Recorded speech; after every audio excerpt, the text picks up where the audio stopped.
Up off a great week with another 3 points after the midweek Champions League exploits.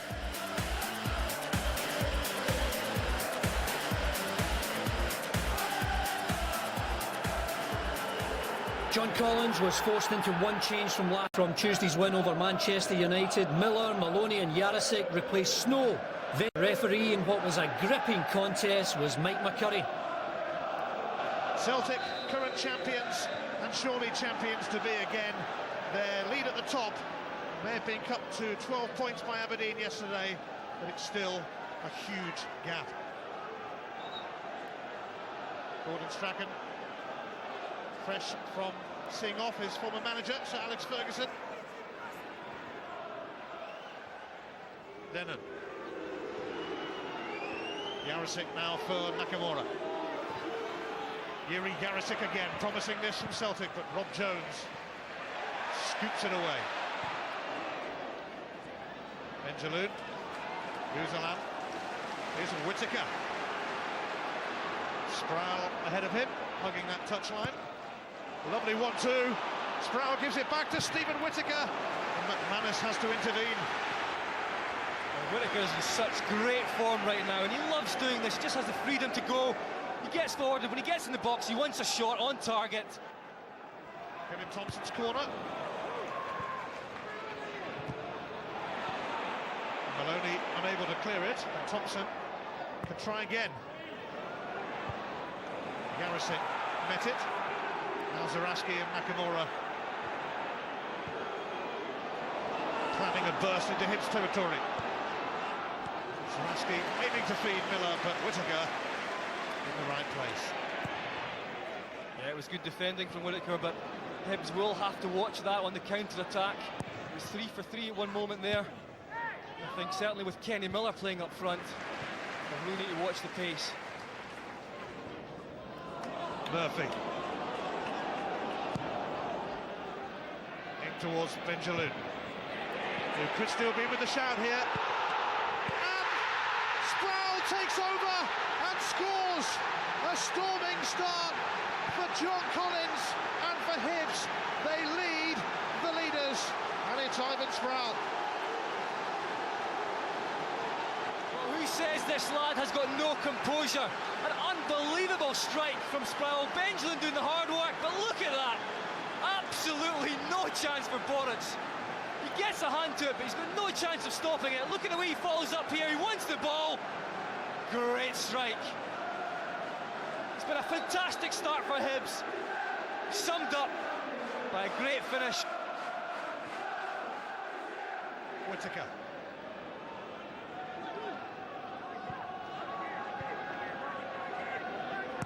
Martis. Buzalan held off Lennon. He's missed most of the year, Buzalan, through injury. It's Scott Brown. Now Stephen Fletcher. He's got Murphy nearby. Thompson. Buzalan. Skipping away from Lennon. Whittaker. He'll have a crack, surely. And it's been deflected for a corner. Just look at that little trick. Bamboozles Lennon. Get the ball wide, and it's a decent effort from Whittaker. Buzalan. Brown. Jarosik falls over. Scott Brown is still going. And still, Bobo Balde takes him out and will be lucky to escape the card. He's not going to. Card is coming out. That's exactly why there's so many people in the stand watching Scott Brown driving forward. He's caught by Balde.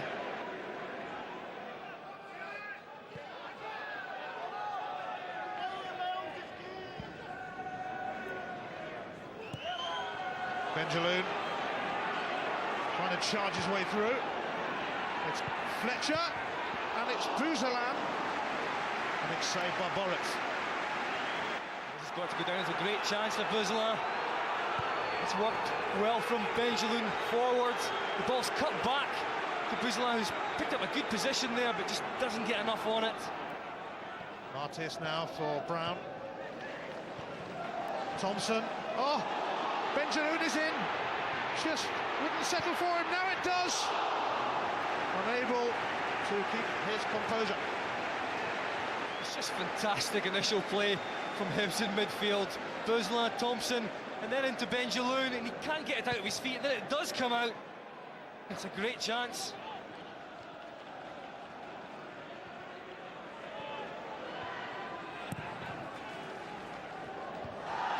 Manus clambering over Benjaloun. Sean Maloney now for Kenny Miller. This is better from Celtic. Oh, Miller skipped away from Martis. Markowski bravely leapt to Miller's feet.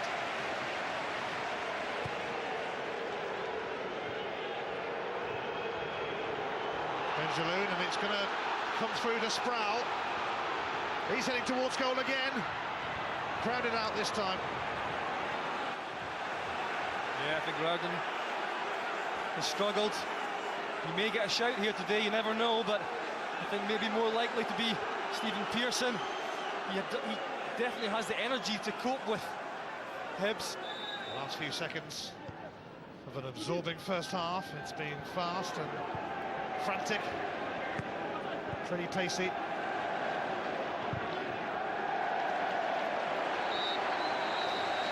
It is half-time. So far so good for John Collins and Hibs. Scott Brown immediately charging at Celtic at the start of the second half. And Ivan Sproul trying to sneak in again. Scott Brown. Manus with the challenge, and it's a free kick. I think he's going to escape a card. He goes right through the player. Maybe he gets a touch on the ball, but he's right through the player, and it's such a dangerous tackle. You just don't know what you're going to connect with when you go in like that.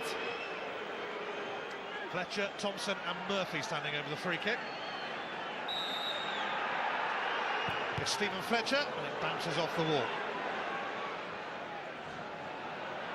Scott Brown.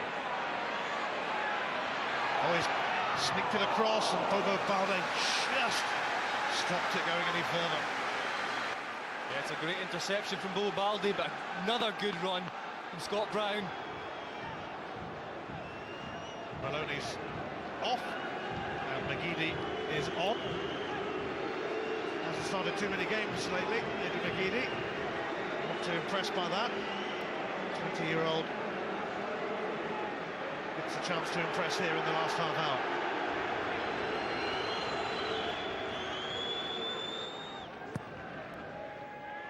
Murphy in towards Jones, away by Balde. Kevin Thompson. He sneaked his way through! A captain's contribution! Kevin Thompson makes it 2-0 to Hibs, and Celtic have been well and truly put in their place. Oh, he's having a fantastic game, Thompson. The ball comes out, he picks up, and just look at the way he drives. Keeps the ball tight to him, he's driving forward, and he just pokes it in front of Boric and gets it through Boric's legs. It's a sheer energy at this stage of the game. It gets him through. No one makes a tackle for Celtic, and he just edges it through Boric's legs. 2-0. Just wants it that bit more than Boric. The aggression, gets his foot to it, and he definitely deserves that. Well, so often this season Hibs have failed to kill off teams, but now they are sitting pretty on a 2-goal lead. Hang on a minute though, Jarosik could put Miller in. He has put Miller in. Kenny Miller, what a terrific tackle from David Murphy. What a game Hibs are having. Oh, there's young kids out there that want to see how to defend as a full-back. That was it. Oh, brilliant from Buzlan. Gave McManus the slip. Here is Sproul. Can they score a third? No, they can't. Boric keeps Celtic just about hanging in the game. Again, it's end-to-end stuff, and Buzlan, fantastic little touch. He gets himself through. Sproul gets on the ball. It looks like he's going to shoot. Waits again, and tries to catch Boric at the near post. Cuts inside. It's on his weaker foot. It's a good save from Boric. Yes, they have a dozen different scorers this season, Hibs, which does tell a story. And Naylor and Whittaker almost getting involved. And now Lennon and Scott Brown both clutching each other's head. And what's Mike McCurry going to do here? I hope he's going to be rational about it. There was too much in that. Take a little bit of time and think about it. Well, Lennon is on a yellow card. Mike McCurry's trying to keep a lid on this. Scott Brown, though, is going to get a yellow card too.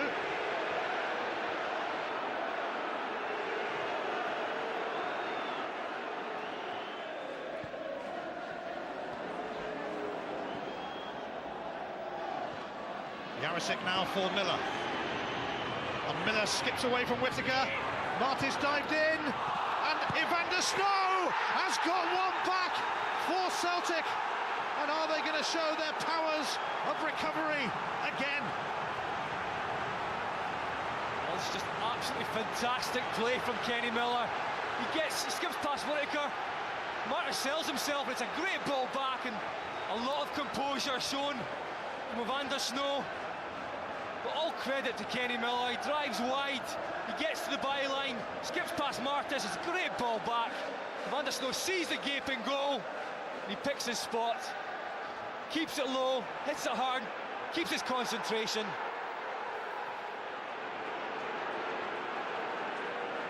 Naylor towards McGeady. McGeady has slipped from Whittaker. Aidan McGeady! It sneaks past Malkowski and in, and isn't that just typical of Celtic? From 2-0 down to 2-2, the mark of champions. Well, it really is. I just said don't underestimate them. The second time someone skips past Whittaker, it's McGeady and he comes inside again. It's not the strongest of shots, and you really have to think that Malkowski has to do better there. He knows what side the ball's going from. McGeady checks inside, it's going to his right-hand side. He doesn't get down quick enough. His starting position is not right, he doesn't move his feet. And he just can't get there. But all credit to McGeady.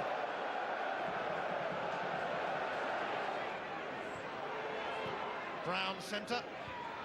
Away by McManus, and McGeady could be on his way. Kenny Miller's roaring through the middle. If McGeady could slip him in here. He does. Miller, can they catch him? Kenny Miller against his former club, and Malkowski got a glove to it. It's an absolute classic counter-attack, and McGeady does so well. You don't think he sees Kenny Miller, but he does in the end. Miller goes through, gets a shot on target, and all credit to Malkowski. What a stop. In the first half, it didn't allow us to start moves, and it certainly didn't allow us to stop moves on the other side. And I think once we got that sorted with the change in the second half, people were more comfortable with that. Then I thought we played a lot better, and I thought the second half belonged to us. I'm sure you'll be disappointed after that 2-0 up and Celtic came back to 2-2. Yeah, for sure. You're 2-0 up and you end up drawing the game. It always, initially, it feels like a defeat. But we've got to analyse the whole game, and there was lots of positives. I thought first half we played ever so well. Deservedly went in 1-0 up, and second half we started well, and a wonderful second goal, and we had maybe an opportunity to make it 3, but Celtic being Celtic, they're not top of the league for nothing. Terrific spirit, and came back at us.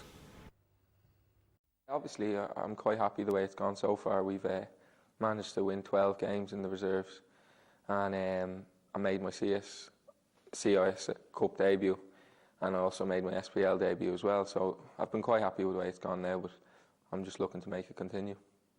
At the start of the season, was that your aim, to break into the first team? Yeah, obviously it was my aim last season and the season before, but obviously you have to be patient in a club like this, and I've got to continue to be patient to wait for chances that I can get, and hopefully if I do get them I can take them. You played the full 90 minutes against St Mirren here in the CIS Cup. What was it like to make your debut here at Celtic Park? Yeah, it was great. Like it was a bit unexpected because Lee Naylor was just past unfit before the game, and obviously I didn't have much time to think about it, which is probably a better thing. So I just, when I got out there, I just tried to do my usual thing, and it went quite well. And obviously, as I say, I hope a lot more of that can come. Then a few weeks ago against Inverness, Gary Caldwell picked up an injury and you were given the nod. What was going through your head when the manager told you to get stripped? Again, not a lot. Like it happened quite quickly. I was just out warming up and Gaz went down injured, and it's just a case of you're straight in. So you don't have much time to think. But you prepare during the week for games and you're ready for it. So you don't need to think about things too much. You just need to go on and do a job for the team, which I thought I did. So no, it was great to make my debut, and hopefully more of that can come. The following games against Manchester United and Hibs, Bobo Baldi came in to replace the injured Gary Caldwell. Were you disappointed at all to not be given a chance? No, well, sorry to say I'm not disappointed. Of course, I'm a bit disappointed, but I obviously understand the reasoning behind it. Like, Bobo's a very experienced player and a very good player at that, and I always thought he would come in, but if it had been that I was called upon, I'd have thought I'd been ready to do a job, and I'd have taken the chance with both hands. But obviously you're slightly disappointed because you always want to play, but no, I always thought that Bobo would come in, and he did a great job too. If Celtic have Mark Wilson, Gary Caldwell, Stephen McManus and Lee Naylor as a back four, it's one of the youngest back fours in the SPL. Is this something you can take inspiration from? You know, if you're good enough, you're old enough. Oh yeah, absolutely, and I think the manager's shown that with the signings he's made and also the chances he's given players. It's if you are good enough, you're old enough. So yeah, I know that I just have to keep working hard in training. Any chance I get, I can try and take them. But it won't come down to my age. That's not the reason I won't be playing. Stephen McManus is someone who's come through the same process as yourself. He's came up through the ranks and then he broke into the first team at quite a young age. Is Stephen someone you look up to? Yeah, I think I'd say I look up to them. I pick different points of all their games and try to put that into my own. Their best parts of their games, I try to reenact it, if you like. But yeah, Big Mick was in the reserves with me for a year, and obviously I know him quite well now, but he's done absolutely fantastic since he's gone up in the first team, and he's now a mainstay, and he's obviously vice captain to Neil Lennon. So no, he's done absolutely great. So obviously I can look upon him and hopefully push on the way he has. Now you've had a taste of first team action. How hungry are you for more? I was hungry the minute I came into the club. Like, I'm probably no hungrier now. I don't think when you play maybe if you taste it, you do want more, but I've always been very hungry to play first team football. So no, I wouldn't say I'm any hungrier at the moment. I've just always been quite hungry for it. The under-21 rule for players on the bench has come in for some criticism from a lot of people. But is this a rule that you can take to your advantage? Yeah, it is a rule, obviously, that can help younger players out, which is probably meant to do. Like, but I've been on the bench in the Champions League and obviously in the CIS Cup where there is no under-21 rule. So I feel I'm there on merit, not because of a rule. So, but if there is times I might be on the bench because of the rule, I'm not going to complain about it. As I say, Bobo could have been on the bench instead of me if the rule wasn't there against Inverness, and I wouldn't have made my debut. So, as I say, like, I'm not going to complain, and if I do get a chance because of it, I'll take it. So I'm not too bothered about the rule. Finally, Darren, what's your aims for the rest of this season? I don't really make any long-stay aims because I just believe that anything can happen around the corner. So my aim is just to do well in all reserve games and when I'm training, to do as well as I possibly can. If I get any chances, I can take them. But as I say, I don't make any long-term aims because I just don't believe in them. Neil Cooper and Neil Simpson weren't fit enough to be considered for Aberdeen, so Dougie Bell and John McMaster will operate in midfield. But there's a sight to gladden the hearts of the home supporters. Gordon Strachan, the club's top scorer this season. He's recovered sufficiently from the injuries which curtailed his involvement in last week's cup victory at Motherwell to take his usual place on the right side of midfield. And Celtic too have been hit by injuries, with both Davy Provan and Charlie Nicholas ruled out. But Dom Sullivan is back after a 2-month layoff, and he wears number 7. And that leaves young Paul McStay at number 8 for his first ever Premier League match after making his debut against Queen of the South in the Cup last week. He turned 17 only last October, and he's broken just about every record available for underage international caps. So it's a big test for this highly rated youngster. The referee this afternoon is Mr. Bob Valentine, and that information was conveyed to him at 11 o'clock this morning when he received an SOS from the Scottish League following a phone call from the original match referee, George Smith, from his Edinburgh home to the effect that he was ruled out through ill health. So it's Aberdeen who kick off in this vitally important Premier League match in front of a crowd in which there are plenty of gaps. The Celtic supporters boycott has taken effect, and there are certainly plenty of vacant seats throughout this stadium. That might well be influenced, of course, by the fact that Celtic have to travel away from home in the next 2 Saturdays to Dundee and then back to Aberdeen for the Cup, and that of course takes its toll on the purse strings of the Celtic supporters. Rugby playing a long ball. McGrain. And now Burns. That's picked up by Bell for Aberdeen, running straight into Aiken. Fine tackle by Aiken. Now Peter Weir. Ball just kept in play by Weir for Hewitt. The man who did the damage so early on last week at Fir Park. There's Peter Weir. Now the chance for McMaster. And Aberdeen have done it again. John McMaster. Barely 60 seconds on the clock, and Aberdeen are in front.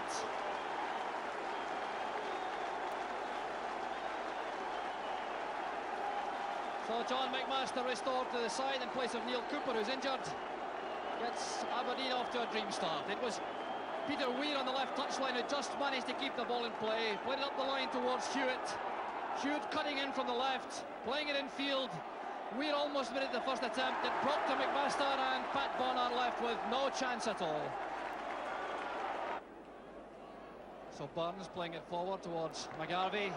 Miller closing in. Splendid tackle by the Aberdeen captain.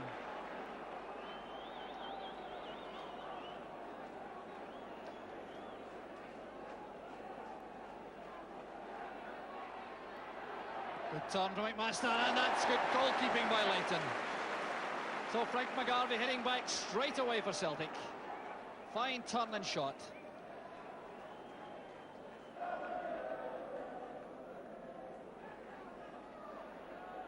Kennedy's header, returned by McLeod. McGarvey getting away from Miller, but not getting away from Stuart Kennedy. Good play initially though by McGarvey on the left.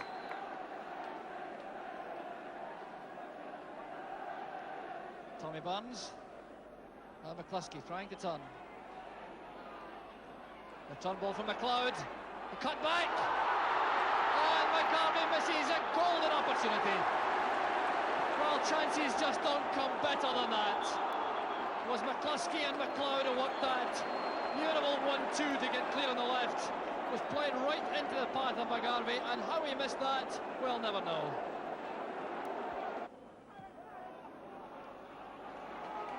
McGrain intercepting. Good tackle on McGee. Now Bell. Rugby supporting on the left. Bell takes it back. Play allowed to go on as Rugby plays it wide to Weir. Aiken was the man making that tackle on Rugby. The flick on from McGee initially, helped away by McLeod. Now Kennedy. There's John Hewitt. Now, was he bundled off the ball by McGrain? Appeals for a penalty kick by the Aberdeen players. But the referee waving that aside. And the goal kick to Celtic. The high ball coming across. Hewitt appeared to be underneath it.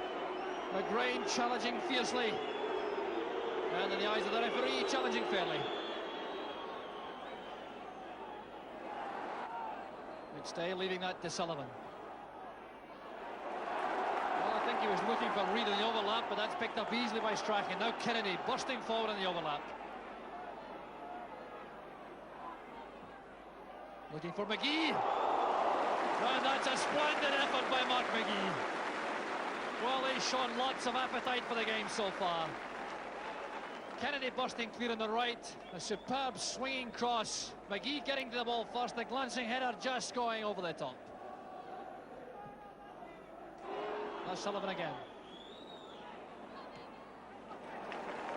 Good defending by McLeish, stopping the Celtic attack and setting up one for Aberdeen. Now McMaster. A miscue from Hewitt. Danny McGrain. That's behind Reid, but no trouble at all for the Celtic defence.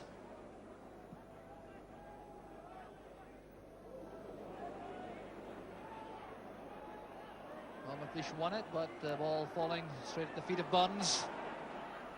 And almost surprising Leighton with that right foot shot. Well, that was a splendid piece of opportunism by Tommy Burns. Few options on, switching the ball to the right foot and letting fly. And Leighton scrambling at the last minute. Garvey, Burns again. Now McLeod. McGrain coming up in support.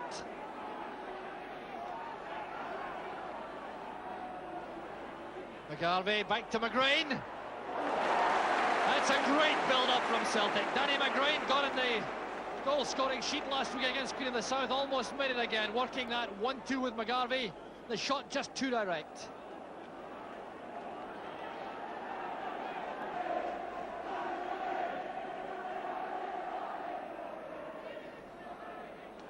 Bell intercepting that pass from McGarvey. Now McMaster, challenged by Sullivan. There's McCluskey. And that's so nearly the equaliser. What a great effort it was from McCluskey and the Celtic players looking for a corner kick. I must say, I thought that Leighton touched it. Well, you can see that again. McCluskey turning in that ball, letting fly from long range, and it certainly appeared as though Leighton got a touch.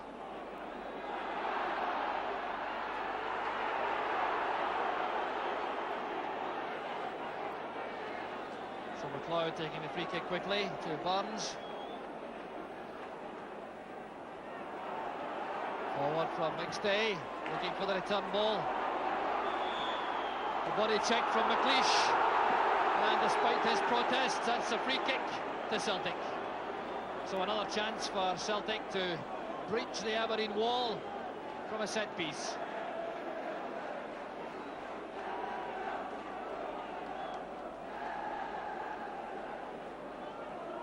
So McLeod again is the man with the shooting power. Burns over the ball. McCluskey is hovering just behind him. There's McCluskey. Inside of the post again. And once again, the Aberdeen defence survives. Well, how unlucky can you get? That was McCluskey playing that wide of the wall and finding the post. McAdams clearance returned by Rugby. Bonner quickly off his line.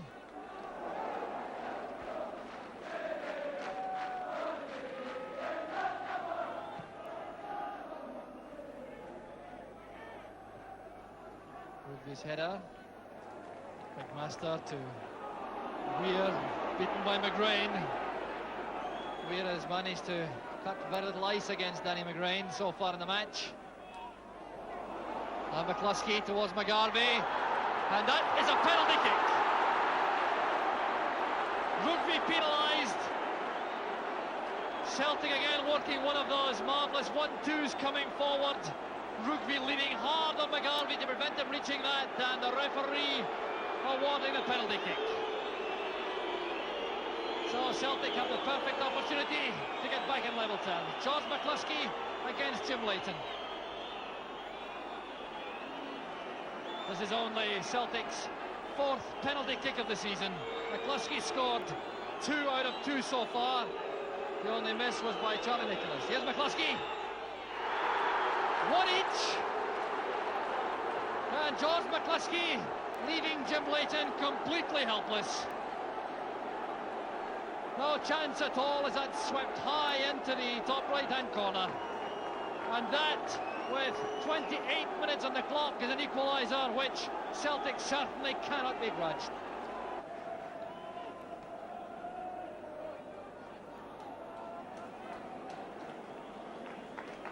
Strachan doing well to find Kennedy. McGee going wide. And Aiken watching that cross. There's Strachan.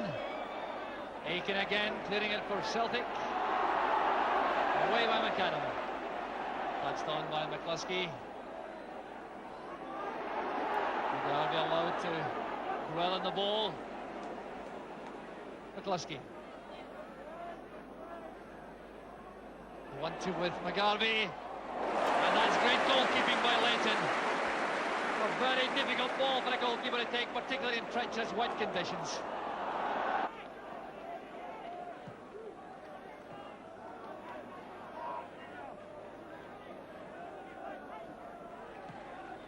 Woodbury chipping it in, it's Hewitt underneath it.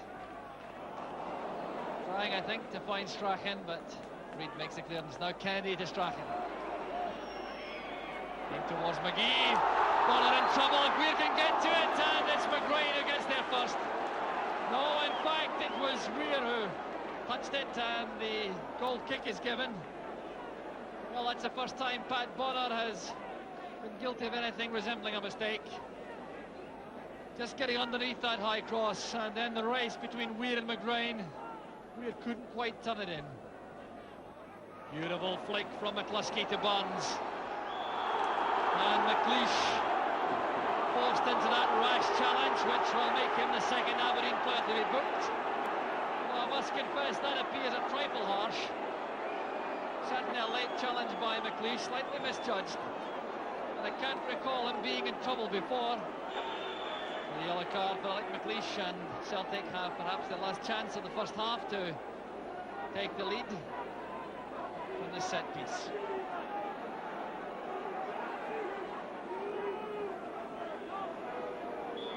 The referee checking his watch as Aiken takes the free kick shot to Barnes. Now McGrain, but the half-time whistle goes. No chance for McGrain to send that ball over. There's George McCluskey, who scored the penalty kick to equalise the early goal from number 4, John McMaster. And once again, Aberdeen got off to a shock start.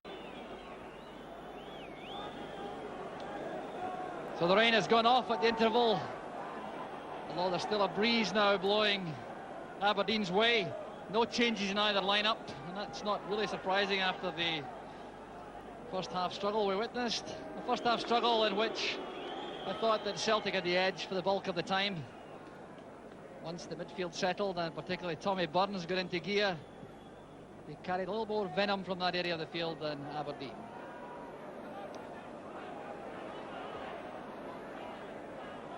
So Peter Weir taking the throw, or leaving the throw. He had a very difficult first half against Danny McGrain, who was in top-class form.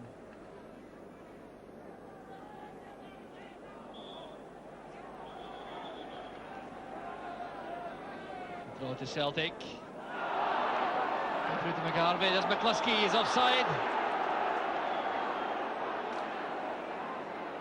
So George McCluskey, who was a very elusive, energetic striker in the first half, and pulled up quickly with that forward run. McLeish being forced to go square to Kennedy by the attentions of McGarvey, who's still running up front for Celtic.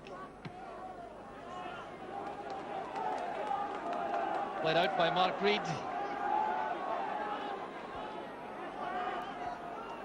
There's McGee. Now Strachan. Well, they've seen a great deal more of the ball in the early stage of the second half than they did in long spells in the first. There's Kennedy. That's a good cross. There's Hewitt.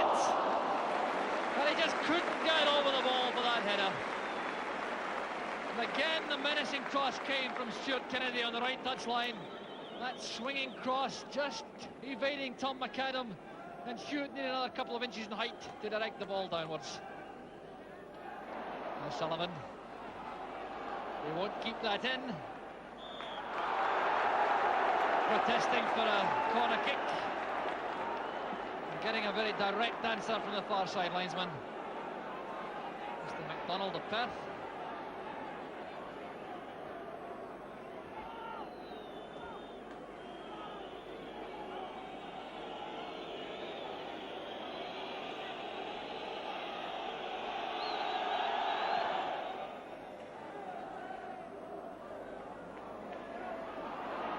McGee going in behind McGrain.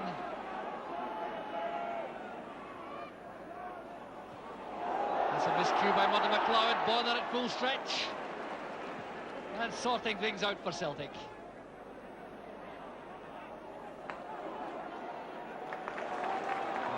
Mitchell Pope doing enough to get the ball to Strachan. Again, Kennedy up in support. Hewitt just beaten. Kennedy back in to Strachan. Great chance for Strachan. Ball still free. And eventually thumped away by Paul McStay. What a good interception that was, but Strachan had a marvellous opportunity. The tackle by Kennedy made the chance for Strachan. Bonner coming down at his feet. The ball breaking free. And eventually thumped away by McStay.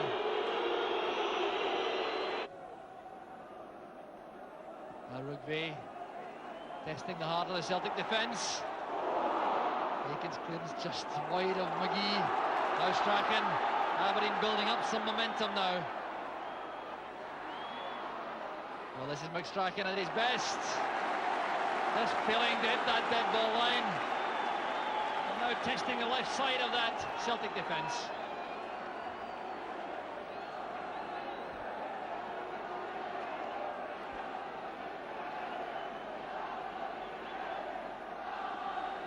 So Peter Weir lining up what will surely be an in-swinger. Bonner has come for it. It's come off the head of Rugby. There's McLeish. And again it's Bonner to Celtic's rescue. Well, a chance fleetingly for Alec McLeish. And Bonner's goalkeeping denying him. There's Bell. Appeared to strike an arm, but Tom McAdam gets away with it. And certainly it appeared to strike him rather than the other way around. So Aberdeen's appeals fall on deaf ears. But they won a corner kick.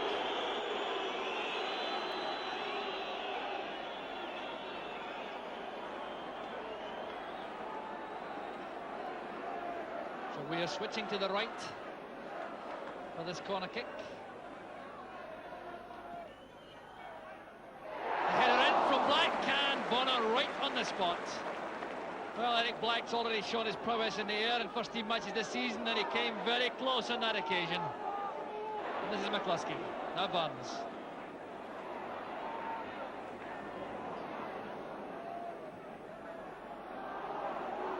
McGarvey just holding off McLeish. The free kick is given. Bell and Sullivan clashing. Bell impeding the Celtic midfield man. The free kick is given. Now, what does Celtic have rehearsed for the set piece?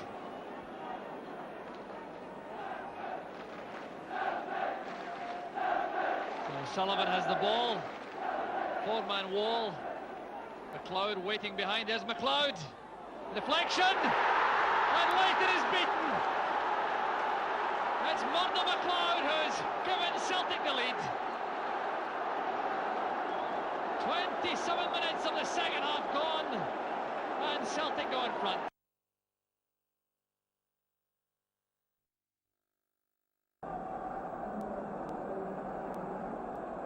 Yes, Cooper.